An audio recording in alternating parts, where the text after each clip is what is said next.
Ավետարան ըստ Մատթեոսի գլուխ 11: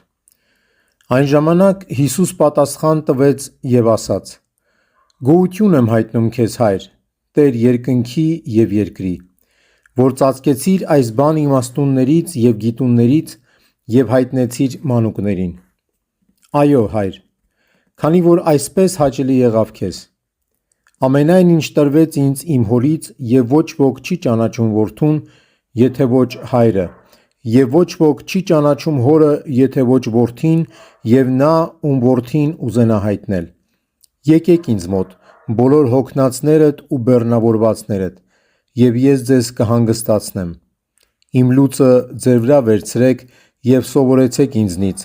որ հեզ եմ և սրտով խոնարհ, և ձեզ համար հանգիստ պիտի գտնեք,